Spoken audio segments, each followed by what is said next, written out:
Thank you very much. I am Honorable SUMAL, the Deputy Free for Your State Assembly, and I represent people of the Southwest Local Government.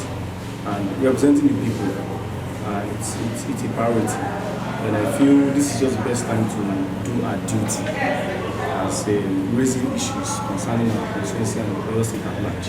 So I decided to raise that on the floor of the House. It was supposed to have been raised earlier before this time, but because the House was on recess, and we just resumed from our recess. So that's why it's coming today. It was supposed to have been raised last week because the issue happened just last weekend. I was even at work, I was at the office when the issue happened around 3 something. I was called. So I went there, I was on the ground to speak to the protesters and see to what is really going on. Fine, it is the duty of any citizen to protest. Since if it is going on a peaceful protest, everybody has the right to protest. They are protesting for their own benefits and what they are being deprived of. So during that, I feel the company should have addressed it in another means instead of calling the security personnel. At least they've been using a maintenance scheme to maintain these people over the years. So this shouldn't lead to calling the police to come and be shooting at the people. They were shooting sporadically because I was there. I was on ground around 4 something to listen to everything and see to what happened over there. It was a barbaric action taken by Yali. So I've done that. 2 people were gunned down. 2 people were, a name of one of the people that were gunned down was recorded, but the second name was not really gotten. But inviting them to the House of Assembly will bring up more of what happened on that very day. So I feel it's one of our duties. It's a duty to do, and that was why I did it, to raise it. I deemed it fit to raise it on the floor.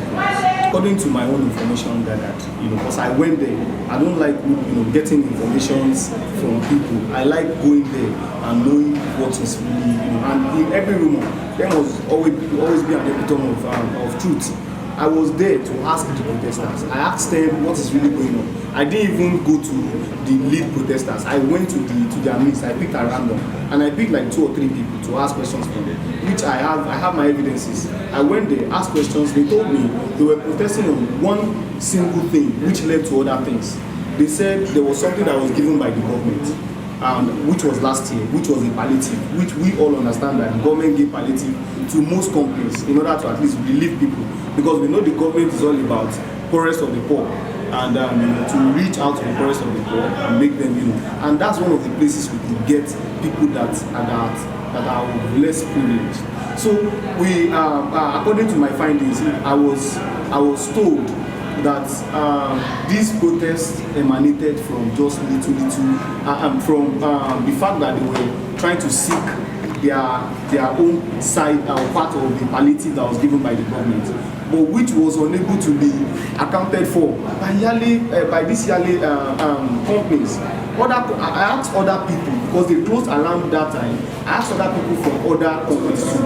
They also said that palliative was distributed to their own companies, and those palliatives were distributed to the people working there. So why has Yale not distributed their own? That's one of the reasons why those people protested. And I feel it is their right. It is their right to protest. They have the right, since it's not an unpeaceful protest. So through that, I think Yale, maybe they were afraid, and they felt like this thing could lead to another thing. They had to call the security operative, which I feel it is a normal thing. But you don't have to tell the security operatives to shoot at the people. These are the people that are working for your company to grow, and these are the people that are fine. You are helping the people, but you are also not doing the needful. You are not giving them what they are supposed to be giving them. I asked about what's it called, their salary scales and the way they are being treated. Most of these people that works on in the factory are not being given helmets and other things that they are supposed to be used in the factory to save their lives. And I learned that there was somebody, I think Mr. Ayobami, from my findings, if I check my book, I would be actual about it. Mr. Ayobami in 2018 or 2020 was amputated by one of the machines, and after being amputated, he was being sent off from the work. They are supposed to take care of everything that relates with the man. Till now, the man, I don't think he's even, I think the man is jobless. And I was told by one of the staffs that it was one of the whites, the Lebanese people that gave him a task that led to the amputation of his hand. So all those things need to be addressed. We, as government, it is our responsibility to take care of lives and property of the people, according to Section 14, subsection 2B of the Constitution of the Federal Republic of Nigeria.